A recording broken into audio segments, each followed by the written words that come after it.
即係好高興啦，見到今次嘅施政報告嗰度咧，其實我想講呢2年見到成個係一個方向性嘅改變啦。即係以前嚟講，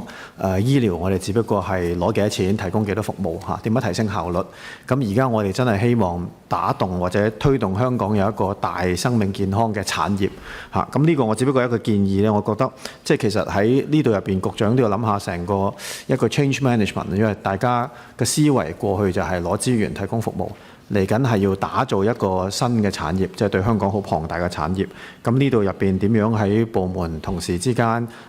即係點樣去推動呢個新嘅工作方向啦。第二亦都牽涉到好多局之間嘅分工啦嚇。我亦都見好多生命科技嘅企業嚟香港，咁亦都佢哋會諗下點樣去同邊個局方去傾咧，點樣去落地咧等等。咁呢度嘅分工啦。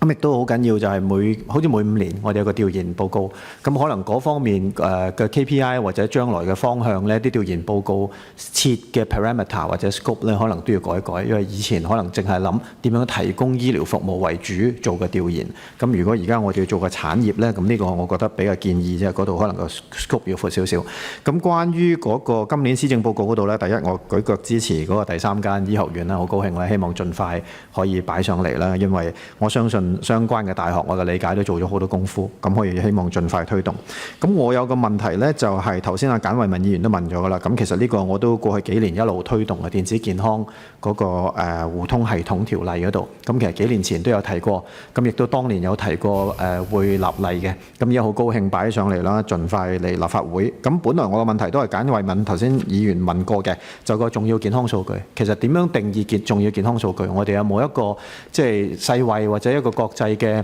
一啲標準好清晰，咁我哋唔使拗咁多啦。嗱，呢啲就係重要健康數據，咁可以令到個過程呢就順利啲。咁第二亦都係過去幾年我都提啦，即係除咗重要健康數據，其實其他嘅一啲數據，可能我哋都要留翻個空間俾啲市民啊或者patients，佢哋可以自願形式去提供嚇。因為除咗重要健康數據，我哋科技系統入邊可以準備定，包括佢平時嘅生活嘅習慣啊、飲食啊等等啊，亦都可以結合其他嘅一啲唔同嘅現有嘅系統或者一啲 API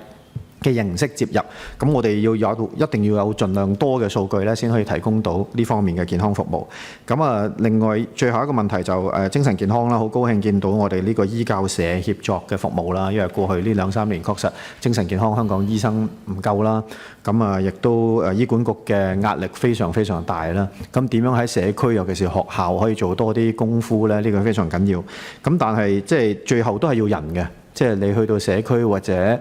學校，因為過去就係唔夠呢方面嘅專家，咁點樣去幫到大家 equip 或者準備好